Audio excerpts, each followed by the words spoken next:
So the charging connector, charging port is a really common repair. I probably do at least 4 to 5 a day for different phones. I mean, this is one of them that I do. But so for this repair, if your phone doesn't charge, that's the culprit. A lot of times what happens is the little lands on the board, and I'll go to the close-up here.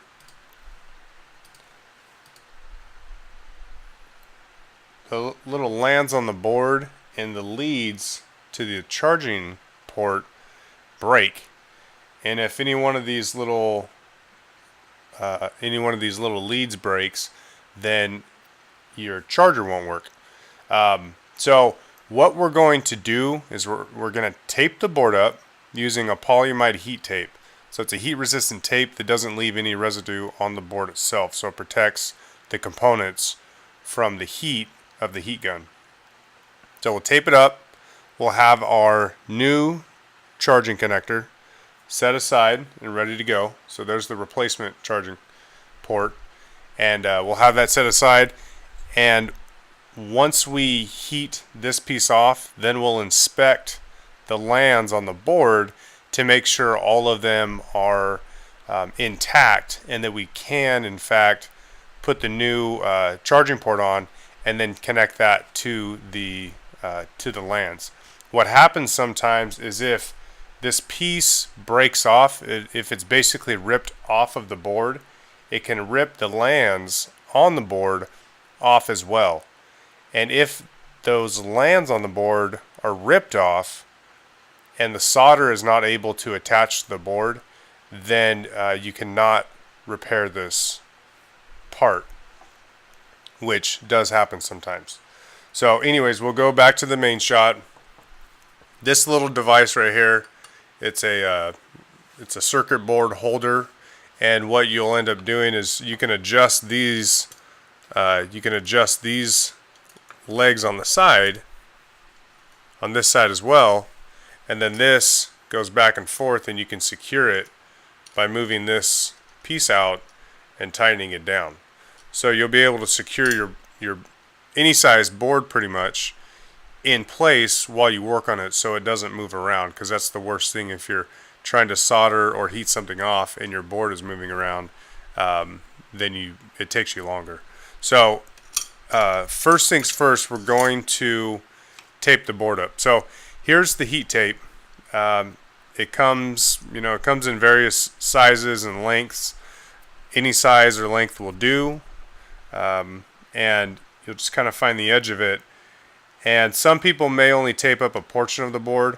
What I actually do is tape up the whole board, just to make sure that the board's covered. So you'll want to tape everything up but the charging port. So here it is, and you'll kind of just go around.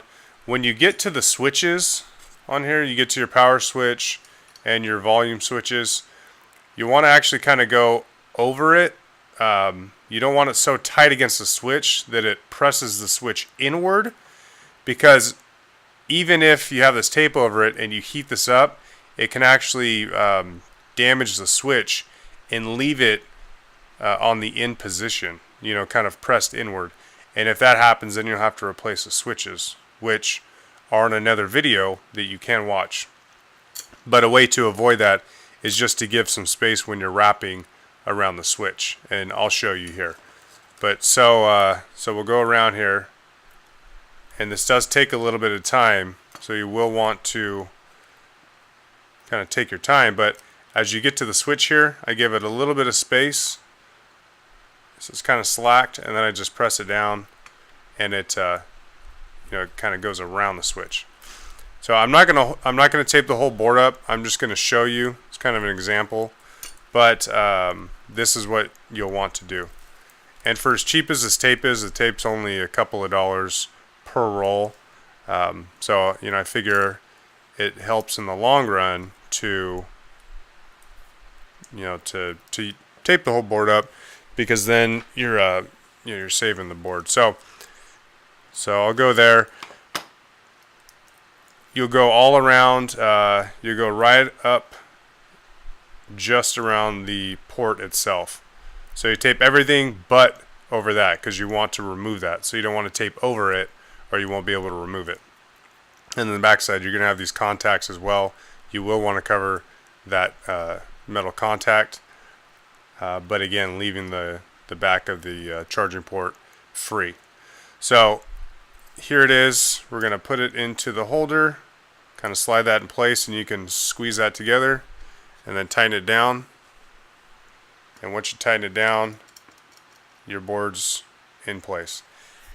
Now the other thing I'll use a wood backing, just so you don't damage your table or whatever you're working on, whatever surface you're working on. Obviously, if you heat up the surface hot enough, it'll start to damage whatever. So just use a piece of plywood or something as a backing, so you don't damage your surface. Now, what we're going to do is we're going to put our glove on, because this glove, you can use whatever glove.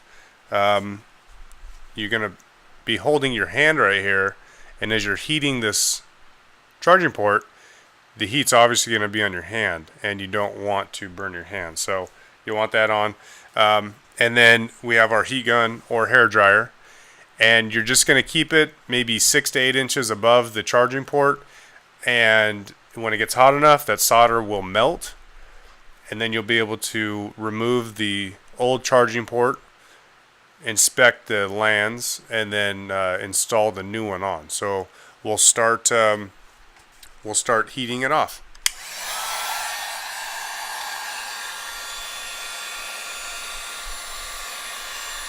Now again, you can't really see the heat gun, but I do have it just above the charging port. And you'll just want to kind of test it and check it every now and again, just to make sure you don't overheat the board. So this may take, depending on what you're using, it may take a couple of minutes. It may take longer. Just really depends.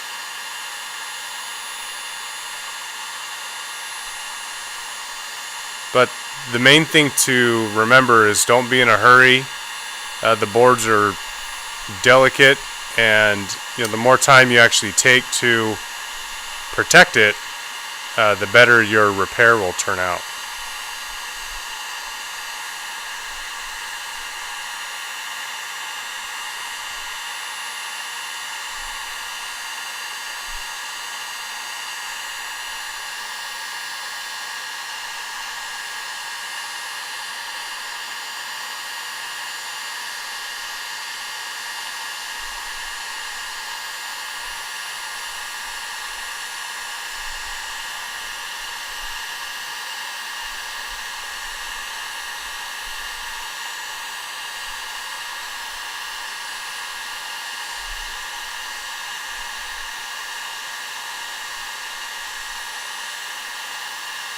Okay, now as you can see, it's starting to loosen up, and I can just lift it right off. So once you do that, take the heat off, because you don't want to overheat the board. And again, the board's going to be really hot, so you'll want to let it cool.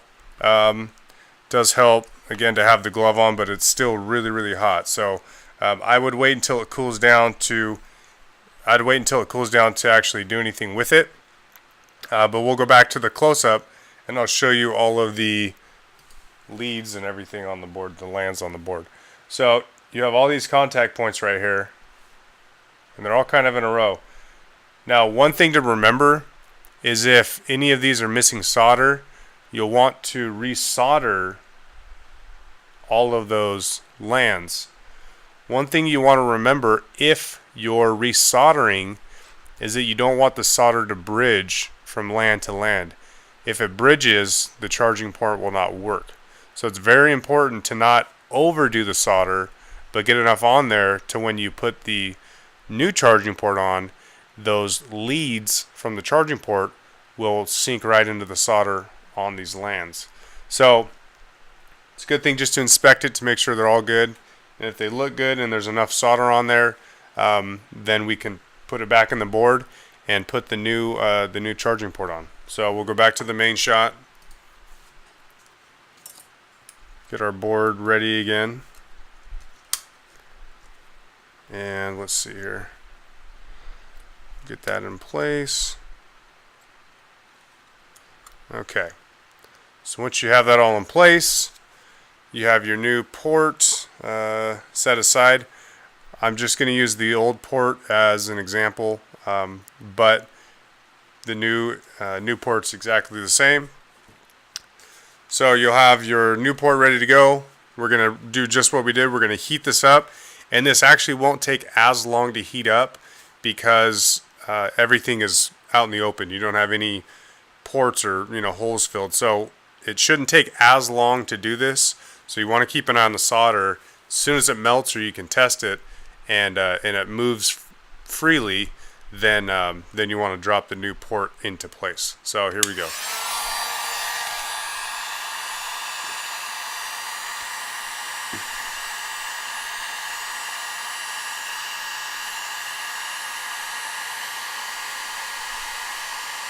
Okay, there's the new port.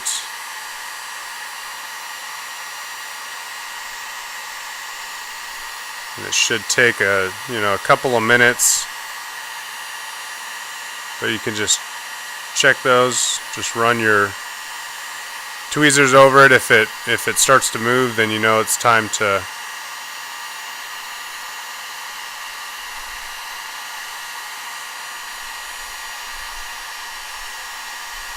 Okay, it's starting to move already, so that's a good sign. And again, this may take you longer, but you want to, oops, and that may happen, but that's fine.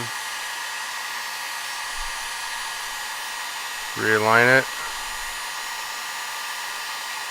And the guides on the charging port itself should drop right into place in the guides on the board. So once you get that, what I usually do is when I turn it off, I will just kind of press and hold it in place for a couple of seconds just to make sure it adheres as far down as it should. You don't want it sticking up because this port lines up with the housing, and if it's sticking too high up on one side or the other, then it won't line up when you go to connect the charger to the charging port. So it should dry. I'd give it a couple of minutes just to cool down all the way, and then again, you want to inspect all of these, all the leads on the board, just to make sure those are all connected. If they're not, you can solder them individually. So you have that option, or you can go back and reheat it and try to reflow the solder onto the leads. But once you inspect it, everything looks good. Put it back on the phone and test it. But that's how you replace the charging connector.